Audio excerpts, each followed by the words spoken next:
Micromanagement still exists because nothing says I trust you like breathing down your neck and not letting you do anything yourself in your own way.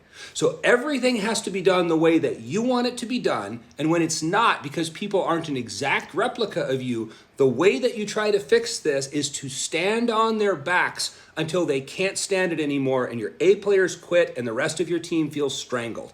That's what micromanagement does. This practice has been going on since the 70s and 80s. And can we please finally put a stop to this in 2025? Can we, guys? Can we get to the point where we realize it's so ineffective? It's not just ineffective, it's so counterproductive to anybody having creativity, innovation, new ideas, being able to think out of the box, being able to think 2 to 3 down the road. It doesn't help anything for your business.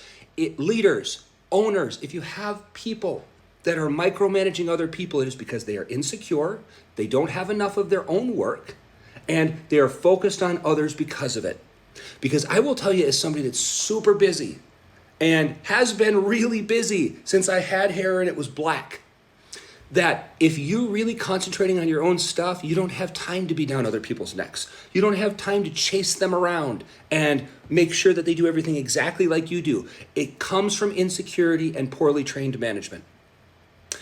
Watch the turnover rates of the managers that micromanage their people and see how much higher than they are than the good managers that are friendly, that are servant leaders, that just do everything they can to help their people be successful. You will see a dramatic difference. All you have to do is call your HR department owners, call and say, what's the turnover rate on Bob's team? And then what is it on Ted's team? I bet Ted, who's just a good servant leader, is like awesome, like, does a potluck once a week, like does a weekly meeting, is just like a good guy that tries to help people out, has virtually no turnover.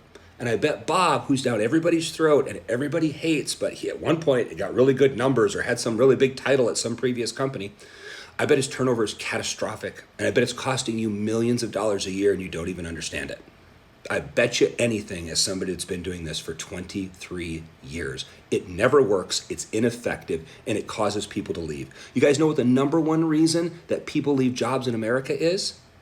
It's not compensation, it's a bad manager. If you don't believe me, look it up.